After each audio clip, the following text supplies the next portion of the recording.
Welcome to the Christel Crawford Show, your weekly ADD exploration into every topic under the sun. Today we are going to dive into my favorite 6.7 tools to love the skin you're in. Now, this is a pretty typical New Year's Day sort of topic. I find I don't get a lot of it in my Facebook feed because I don't really subscribe to a lot of those workout things and everything. But I do find that at the beginning of the year, of course, everybody and their mother is talking about losing weight and getting fit and all of those things. And I'm going on year number 4 of being in my body. Hi, honey. Hi, Katerina. Hi, guys. Being in my skin using the access tools. And I'm launching this 6 weeks to change with your body thing, and I've written and designed with my friend Shayna Fernando this stunning ebook, which I'm going to go through with you today. But it takes us through like all these points of view and all these tools and kind of in greater detail all the different things that we use to not love our body. Hi, Sandra. So I sort of wanted to get a little more personal, I never get personal. So today I'm going to get personal. It's going to be a really different day. And I brought my weight ball with me because weight ball. And I'm going to talk about this. I wanted to get a little more personal today and really talk about what kind of, not just my story, not just what the body journey has been for me, but really, really, really, there's so many different tools. Hi, Eleanor. So many different tools that you can use with your body. And the ones that I used I want to share those with you. Okay. And I sort of want to take you on a little mini tour through this ebook that you're going to get when you sign up for the 6 weeks to change with your body, because I'm also going to publish it into a real book and get it out in the world. So with the class, you get it for free, which is really fun. And it's, anyway, so there'll be a lot of things. But so I was sitting yesterday and I was looking at the show and I was sort of just looking backwards. Hi, Amy. Hi, Celine. I know there's so many people going live right now. I think Julia's live right now too. Okay, ADD. When I first got into Access Consciousness you've said this before, but I was fresh out of heavy into nutrition and heavy into working out. And then I got into Access Consciousness and I stopped working out and I stopped eating. No, I didn't stop eating. I started eating way more sugar, way more salt, way more fat, all the things that, back in the day that I had points of view about. And so my body started gaining weight and it started changing shape. And in the very beginning of that journey, I was letting it happen, but I was a little freaked out. And I actually remember saying to somebody I'm playing with this, asking my body and listening to my body and eating basically what's fun for me. Which was a really, really, really different way of being. And I was like, I hope I don't balloon into a 5,000 pound person because I was consistently gaining weight. Now, if you talk to anybody in the nutrition industry, they're going to go, well, yeah, duh. Nobody drinks Coke and doesn't gain weight, right? That's pretty much the popular point of view. You can't drink Coke and eat potato chips and lose weight or maintain the same shape, and I've got all this information floating around in my head about, what all that is.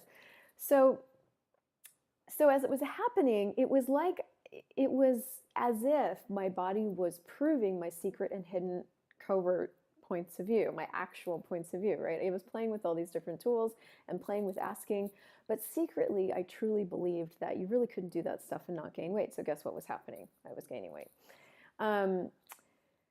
So I don't know at what point it totally changed for me, but I started realizing that I was still revolving my life around the choices that I was making with my body. And so one of the things that I do in this workbook that I created for you is I take us through what are your points of view in your stories? What are your projections and your expectations? But in all these different areas. So for example, what are your points of view and your stories around you and food?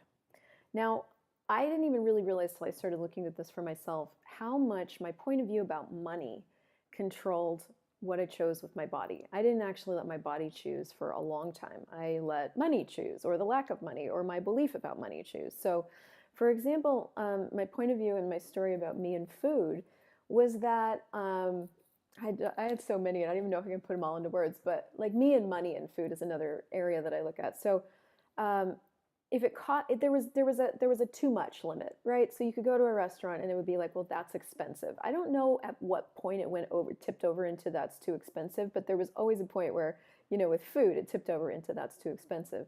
And in my family growing up, we were pretty much broke. I grew up in a trailer park, and there was a lot of us kids, and my mom was always trying to feed us on a budget. And so we would go to Taco Bell for dinner many, many times because Taco Bell had a dollar menu. So the big deal on a Taco Bell night in my family was when you could go off the dollar menu and get like a burrito supreme, which was like $3. Hi, Marianella. Hi, Alyssa. And that was a big deal. So as I got older, and I started creating money for myself, there was just this innate understood ceiling in my reality around money. And I remember when I was a waitress, and I finally moved out on my own, and that was this big deal because paying rent on my own was this inconceivable thing, and I finally did it. And I remember budgeting for skincare and hair care because I've always been sort of this chick that likes skincare and makeup and things like that, but I would budget to the penny. And by budget, I mean I would figure out how much money I had coming in, and I would spend it all before it came in, basically, and say, okay, I have exactly $52 for my skincare because I'm about to run out. Like, I got really, really specific about what I could actually afford. And then I went through a phase when I was married for the second time where we didn't have any money, and I gave up all skincare and all expensive hair care, and I gave up all the things because I realized, well, I could scale way back and live off almost nothing. So you sort of skip through the timeline in my life, and I come into Access Consciousness, and I have a ton of points of view about what I can or can't do with my body based on money. And so I started going to these big access classes. And one of the things, if you start traveling to these classes, that will start to happen is your reality will get a little bent and expanded and invited to more. And so the people that I was hanging out with would go, and they would go to the bar, in between class or whatever, and they'd have just a glass of Prosecco and an appetizer. And they all made it look so easy. And I realized as I was witnessing their reality that for me, that wasn't easy. I didn't have the point of view that was easy. I had the point of view that was expensive. And this is where I got to start really, hi, Lori. This is where I got to start really unraveling my points of view. So as all this was occurring, and it wasn't like any one thing, any one tipping point. It was this ongoing like unveiling of where I was actually functioning from. Which, if I could change anything about the way we operate on the planet with our body, it would be changing where we're functioning from. Changing where we're functioning from with money, changing where we're functioning from with your body, etc. So one of the things that I really, really didn't get is the contribution my body could be to changing my financial reality. Now, that was not even that's not a conversation you ever have anywhere in the whole planet. What contribution can your body be? What contribution can your kids be? What contribution can your significant other be to changing your financial reality, right? I didn't even, so I started looking at that, and I was like, well, what do you mean by that? And okay, so my body does like nicer food. Nicer food has a higher price tag. Higher price tag means that I got to create more money to actually feed this body that actually likes the nicer food. So that was one aspect of it that started inviting me to up-leveling my life to be able to have the things that my body wanted. I started discovering that there was a difference in the texture of clothing, right? So again, with the growing up thing, right, grew up on hand-me-downs, and we grew up on like going to discount stores, like up here it's Winners, in the States it's like Ross Dress for Less, and I can't even remember now, Target. And I felt rich when I could go to Target and spend like $300 or $400 and get all these outfits. But what I didn't really acknowledge at the time was that the clothes that you bought there fell apart. And number one. And number two, so they didn't last. They'd only look good for like the first little bit. And number two, then you wash them and they'd get like balled up and they'd shrink and all these stuff. So when I started going to these classes, of course, all my friends, they're starting to wear like silk and all these fabrics that, require dry cleaning and look really nice and have this beautiful drape. And I could start to see the difference between clothes that were like really well crafted and clothes that weren't. And I was choosing the ones that weren't. And so again, with my reality, my body was inviting me to actually creating something else, because it was like, I like those clothes, And I don't remember I think the first time I walked into Nordstrom's was in San Francisco, so only like 3 years ago. And I was at a level 2 and 3, which is now the Choice of Possibilities class. And I walked into Nordstrom's, and I'd been avoiding it because I didn't want to go in there because I didn't want, I knew I was going to like it. So I walked in there, and it turned out I bought a few dresses, and they weren't that expensive, and the fabrics were different, and they felt really good on my skin. And that's when I started to really go, I wonder what points of view and stories I've created about money and me and my body that aren't true. That if I actually started turning them or just exploring into these different areas would change my whole reality, my financial reality, my physical reality. Then I started noticing that if I wore these fabrics or I wore these dresses or whatever, I felt different. My body felt different. I felt like a different person. Wearing a scratchy t-shirt versus like wearing this shirt is really, really soft made me feel different. I was softer somehow. It changed the energy of what I was being, which was really weird. I'd never noticed that before. One of the other things we look at in this whole thing is like, what are your points of view and stories about you and where you live, you and what you drive? So because my whole reality had been centered around survival, none of that stuff was really important. Here's the things that were my priorities based on the fact that I was surviving. I had a roof over my head. I had something to drive. I had clothes to put on, and I had a job and a little bit of makeup so that I looked okay from my point of view, right? Those were really my basics based on my point of view of survival. So when that core point of view starts to change, when it's no longer about survival, when it's about creating a different reality for you and letting your body's preferences contribute to that ask, that everything changes. So my point of view started shifting from survival into this, gosh, what would it be like to really have everything that I want? Everything that my body would find fun. I flew first class. I think I flew first class or business class. I don't even think I've flown first class yet, but I flew business class. And then I compared that to economy. Now I still fly economy quite a bit, but my body prefers the space in business class. So that's, again, if I want willing to choose it, an invitation to me to actually create my life in a different way. This house is a great example of that. I mean, you're looking at one of the views we have, but I mean, we have heated marble floors, and the floors are all heated through this house. It's amazing. My closet's as big as my last bedroom. My bathroom is like 2 stories long. The shower is this rain shower, and all of these were possibilities that I didn't even know that I could invite myself to create until I started just experimenting them and playing with them. So that's just one facet of the like, what could your body invite you to that you've just shut out and not even considered? Then there's like sex and touch and this whole thing of like actually and showing up in the world. I've talked about this before where I wouldn't let myself do certain activities if I didn't like look good in the clothes. So like if you're going to go in a wetsuit, you have to look good in the wetsuit for you to wear the wetsuit. Okay. So it's not like there was a while I was doing triathlon and I remember feeling horrified at the idea of a wetsuit because I'm like, I'm going to squish my body into that and everybody's going to be looking at me as I come out of the water. Are you fucking kidding me? Fuck no. And it's not that I was that fat or ugly or I was just like, there's no fucking way I'm going to be seen dead in that thing, right? Has anybody else done that? To videos where, I mean, I do a lot of videos with makeup and hair done and all that, but I've done lots of videos without it, and I wasn't willing to do that before. Okay, so that's just like a touching on the visibility thing, but even more than that for me was getting intimate with another person and actually enjoying my body. Now, that was major for me, actually. For a long, long time growing up, like sex wasn't that fun for me. And, there was sexual abuse in my family, and my mom had intense judgments about sex. So I didn't even start enjoying sex until I was like 25 or 30. And even then, when I was having sex with whatever husband I was with at the time, I hated my stomach. I hated my stomach. So it's like, and that was just one part, but every time I would get naked, all I could think about was how I looked. And how I looked lying on my side and how I looked lying on my back and whether or not my stomach was flat when I stood up or what I looked like naked was this massive, massive thing. And then when somebody went to touch me, there was nothing that I could receive about anything that they appreciated about my body.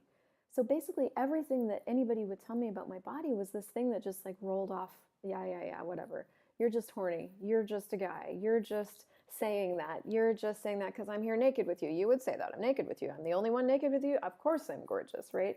So I would do every single thing in my power to like make that acknowledgement of what was actually true roll off.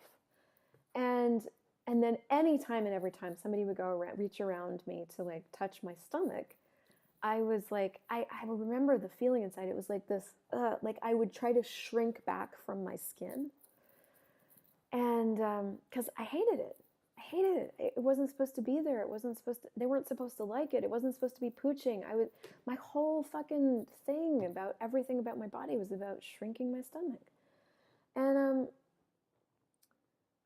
again, with it, I'm not sure when this started to change, but I just started looking at like, what kind of experience do I want to have in this body? Like, what do I actually want the time on this planet to be like? And I don't know why it makes me cry kind of, but it's like, it was sort of a pivotal moment where I really just got like, it's like it just hit me. Like I could either keep hating me or I could just stop. And so I really, really, really started using interesting point of view. I have this point of view was one thing actively in the mirror, but I also like, I started in those moments, like for example, with my whole stomach thing, when anybody would touch me there, I would push down all my energetic barriers. I would push down all my barriers. And I actually started practicing just receiving that touch, just receiving that presence with that part of me. And the only way I can tell you how to do that is you just play with it energetically. Like play with putting all your barriers up, then play with pushing them down, and notice the difference in your body. And it's cool because what I realize now is that that's choice in every 10 seconds. Like that's the choice to receive in that 10 seconds, which I didn't have those words. I was just like, I'm done. Like I'm done not enjoying being in here.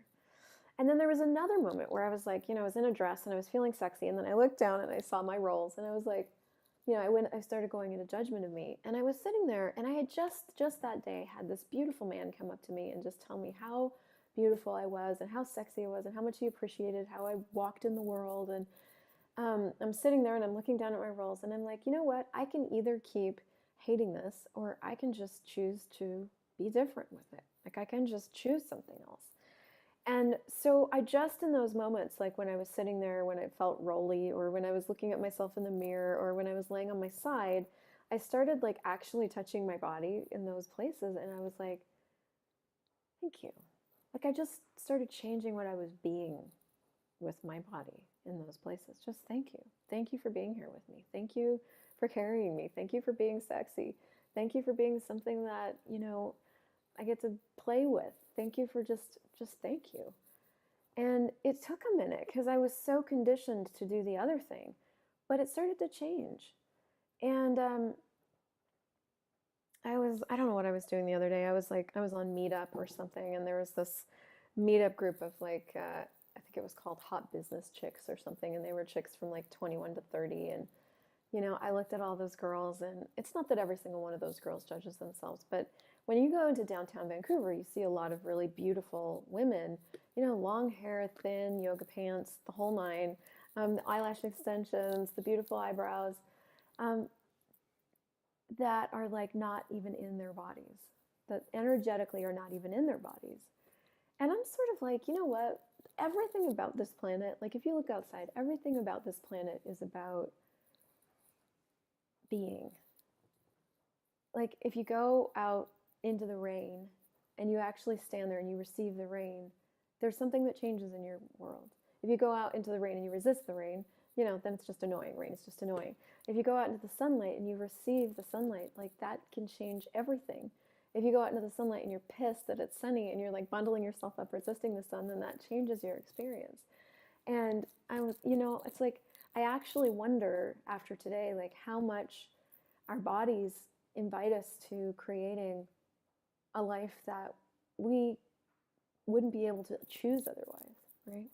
It's like if we didn't have a body that liked Prosecco and, soft clothes and kind touch, if I didn't have a body that really, really liked kind, nurturing touch, I never would have asked for John.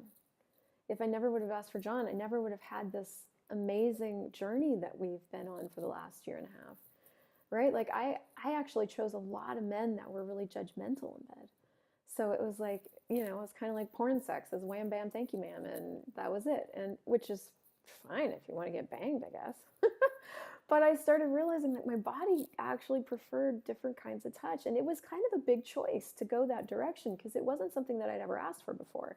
And from my point of view, I thought those men, those kind, nurturing men would be boring. You know, I'd met those men before. I'd been friends with those men before. Like, they're kind of boring. They're not that interesting. They don't live on the edge, you know. And so, but getting what my body actually wanted invited me to changing my point of view, which invited me to something different. And then we haven't even talked about like the awareness that your body has. We haven't even talked about that. Like the amount of information that my body gives me about other people, about other people's worlds is beyond. And the amount of information that my body gives me about what's going on with the earth that I didn't even know about or care about, especially when I first found access consciousness, I'm like, the earth, like the earth will be fine, don't worry about it. Didn't care. And my body gets so much information about people. So I happen to know, like because I spend so much time on my own, if I go into a social situation now, like, you know, I feel everything. Like there's so much going on in my body and I know everything that's going on with everybody in the room. If I walk up to somebody where it's really uncomfortable, I know that they're really uncomfortable. I know they got a lot of shit going on, even if they're like calm on the surface. If I walk up to somebody where, you know, I'm freaking out inside, I know they're freaking out inside because nothing belongs to me. Hi, Jacqueline. Like my body gives me so much information about people. If I can't get things out of my mouth, if I'm sitting talking to other people and I can't get things out of my mouth, I know they can't hear it. If I'm sitting talking to another person and I can get those same things out of my mouth and more is coming out, I know they can hear it. Like it gives me so much information because I'm willing to listen now and I just be and I don't judge it hardly at all, way less. I get so much information about things. So it gives me the creative edge in every single person situation. I was actually realizing I could start a whole, you know, like when you look at categories of work life, like recruiting or hiring, or, you know, like if you're starting a new restaurant, how do you know how to hire the right people? We're not really given a lot of tools on, you got body language tools and you've got like you know, behavioral profiling tools and things like that. But like really when you look at a lot of the positions out there where people in charge of hiring other people, what would change in the world if we actually gave people the tools to know what they know? And what would change if you actually gave yourself the tools to know what you know? If when you walk into a room and you feel really anxious and uncomfortable, that doesn't belong to you, what kind of information do you have and what can you change and be that would change that whole thing, right? That's your body giving you all that information. Like if you didn't have a body, you wouldn't be able to do any of that. So really my invitation is really to start looking at where you're functioning from. Of course, like, you know, this, if you want to, you can take these tools and this book that I'm about to publish that you get for free with the 6-week class takes you through all your points of view and stories. You like my little light? It's like a... So what are your points of view and stories about you and food? What are your points of views and stories about you and money and food? You and clothes? You and the mirror? You and being in pictures? You and doing a video? You and sex or being touched? You and where you'd like to live or where you live or where you'd like to live? You and what you drive or what you'd like to drive, you and movement. What are all your points? Like start looking at all this stuff. And then I take us through every week we go through a different facet of this and we play with choice. So like that week, you know, we play with movement, but like go outside 2 to 3 times this week. What will that create in your world? This is the other thing I really didn't get about movement and going outside. I didn't get contribution. And I get that this is unraveling for me a ton still. But I didn't get contribution. I'm like, what do you mean what contribution is moving to my life and living, right? And then yesterday I was uploading a video and it was taking forever. I felt like I was in Australia with that internet. And so in the meantime, like while it was uploading, I've been keeping my yoga mat out in my bedroom. And thanks, Tammy. And I also keep this ball right here. This is John's addition to our life. And so I just keep these out. And yesterday I ran over, while the video was uploading, I ran over to my yoga mat and I did like 3 wall sits with the ball in and out, which was John's addition. And I did, you know, a plank and I did a couple of push-ups or whatever, and like my whole evening changed in like 2 minutes. It was different. And I'm like, oh, the contribution of movement. And I know people that love to go outside and walk, and I love people that are in the snow and people that love to ski. But there's been so many times where I've been this all or nothing person where I either have to like go to the ski hill and get all the stuff on, or do a full workout, or nothing. And I'm really just changing that into like, what can I do in 2 minutes? What can I add right now? Like, what can I actually move right now? And that will change the energy. Oh, and that's something I'm really, really excited to weave into more of everything that I do, is this whole epiphany and awareness of changing the energy. Because it was Global Bars Day, actually. We were watching all the content that Access put together for us on Global Bars Day, and I was listening to a conversation between Shannon O'Hara and Dane here.